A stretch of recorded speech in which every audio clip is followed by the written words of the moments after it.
Привет! Меня зовут Надежда, и сегодня я буду вышивать очаровательного кота-русала в костюме акулы. Собственно, вот и он.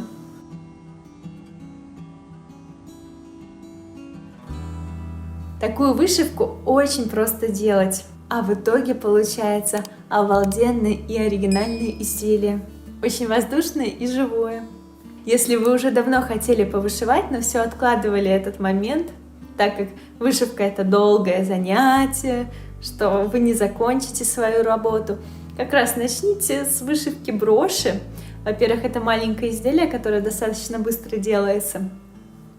И плюс такая техника позволит вам не париться, предоставит вам свободу творчества.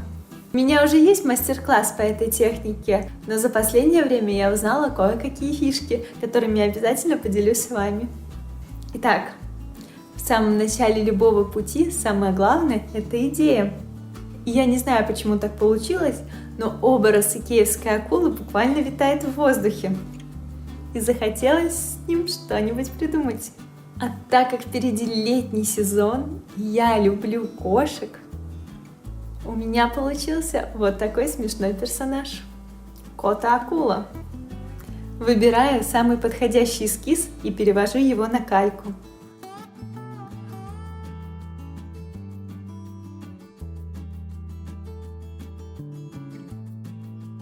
Теперь подготавливаю основу для вышивки. У меня есть вот такие небольшие деревянные пяльца, они идеально подходят под размер брошей. Самое главное, если вы будете покупать пяльца, посмотрите, чтобы у них был вот замочек, чтобы можно было легко закрепить материал. Беру фатин с мелкой сеткой и складываю его вдвое. Закрепляю фатин в пяльцах и обрезаю лишнее, чтобы не мешалось. Беру перманентный маркер и начинаю переводить рисунок на фатин. Теперь этап, который я не показала. Я нарисовала маленький цветовой эскиз, чтобы не плутать в процессе вышивки в поисках цвета, а вышивать сразу красивую и сбалансированную брошь. Подбираю мулине подходящего цвета. Так как у меня морской персонаж, беру разные оттенки синего мулине, а в пару к нему подойдет оранжевый. Пусть котофей будет рыжим. Начинаю свою вышивку с создания черного контура. Для этого беру черное мулине, вытягиваю 2 нити и складываю вдвое. Так у меня получается толстая нить, как раз хорошо подходящая для создания объемного контура. В этот раз контур решила делать, двигаясь иглой вперед, а оставшиеся промежутки заполню в конце вышивки. Глазки полностью заполняю черной нитью. Немного переборщила с правым глазом, но это я потом поправлю белым мулине. В этот раз решила попробовать вышивать на сложенном фатине, и я не ошиблась. В целом различие от сложенного вдвое фатина от однослойного можно описать как четкость изображения или пикселяризация. Простите, профессия графического дизайнера неотделима от меня. Вышивая на сложенном фатине, вышивка получается более детализированной и можно легко получить плавные линии. В прошлый раз с этим были небольшие трудности. Вышиваю белки глаз и зубы акулы.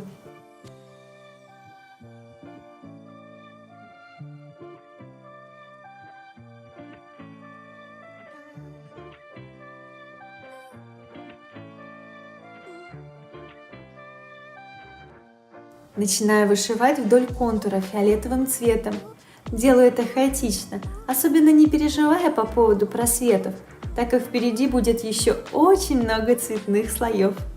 За это мне и понравилась такая техника вышивки. Она супер расслабляющая и учит не париться в процессе, так как в самом конце можно будет изменить что угодно буквально несколькими стежками.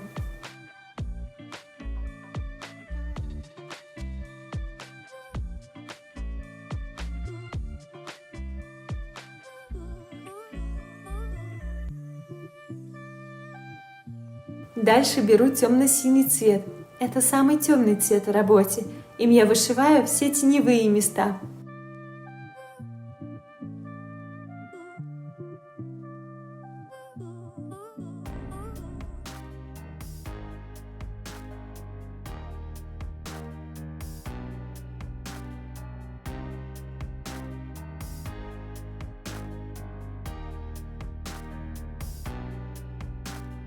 Чтобы глазки органично смотрелись на мордочке, делаю темную обводку вокруг них.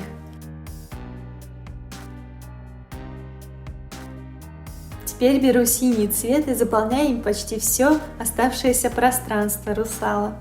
Оставляю только места для светлых пятен, их я вышиваю светло-голубым цветом.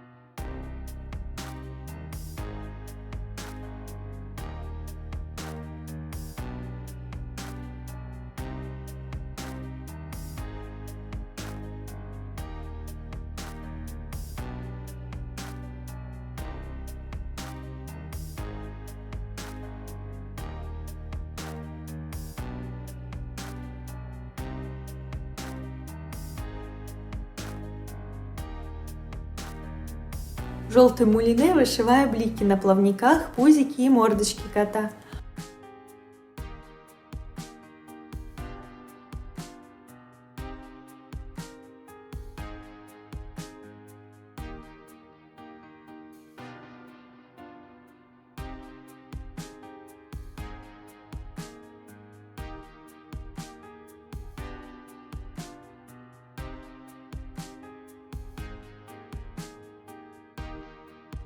Оранжевым цветом заполняю оставшиеся меховые места котейки.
Теперь прохожу по оставшимся пробелам в контуре черным мулине. И вышивка кота готова. Какой он крутой!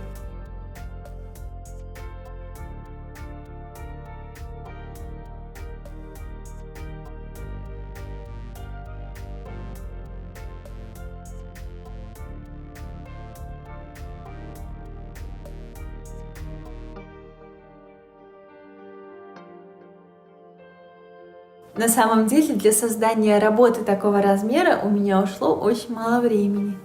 То есть эта техника и простая, и быстрая, и легкая. Вы получаете сплошное удовольствие. Теперь вырезаю вышивку, оставляя по полсантиметра с каждой стороны. Это нужно для того, чтобы можно было подцепить края и подшить их к задней стороне вышивки. Собственно, этим я сейчас и занимаюсь. Осталось совсем немного.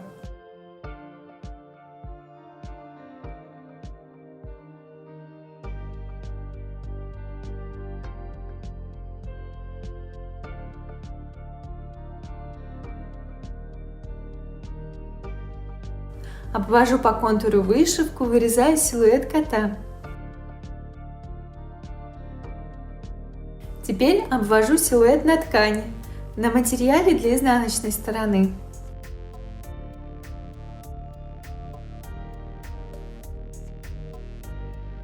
Вырезаю получившуюся деталь.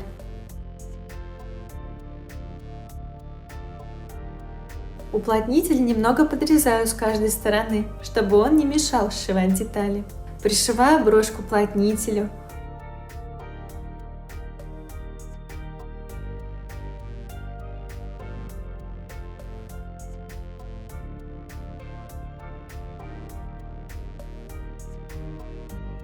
Накладываю поверх материал для задника и обозначаю места для надрезов.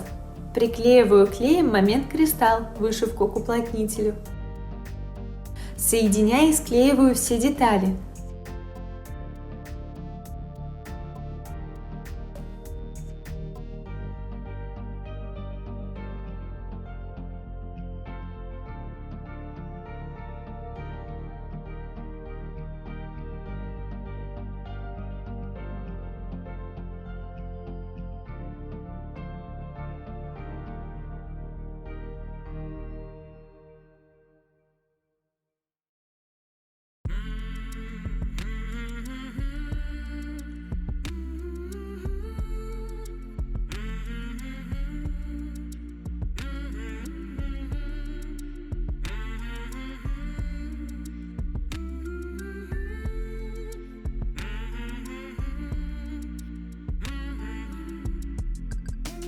Для обработки края броши использую жесткую канитель.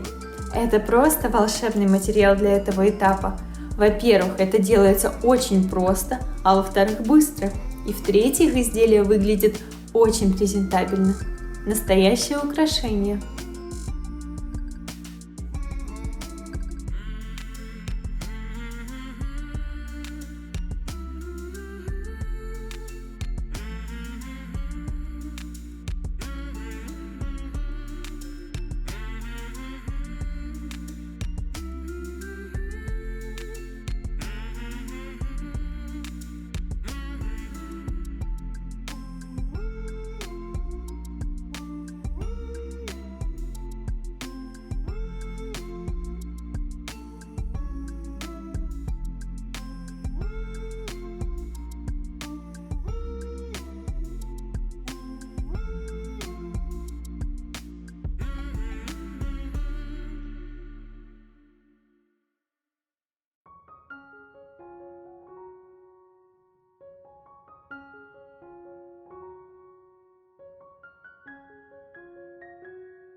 Летняя брошь готова.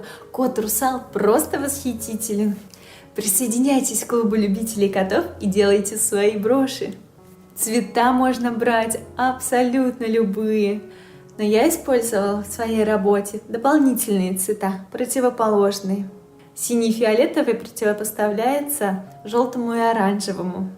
Теплые цвета против холодных. Это рождает необыкновенное сочетание. Желаю вам творческих успехов, пусть ваши коты радуют вас. И если вам понравилось это видео, ставьте пальчик вверх и подписывайтесь на мой канал. Надеюсь, это видео было для вас интересным и полезным. С вами была Нерианда. До новых встреч!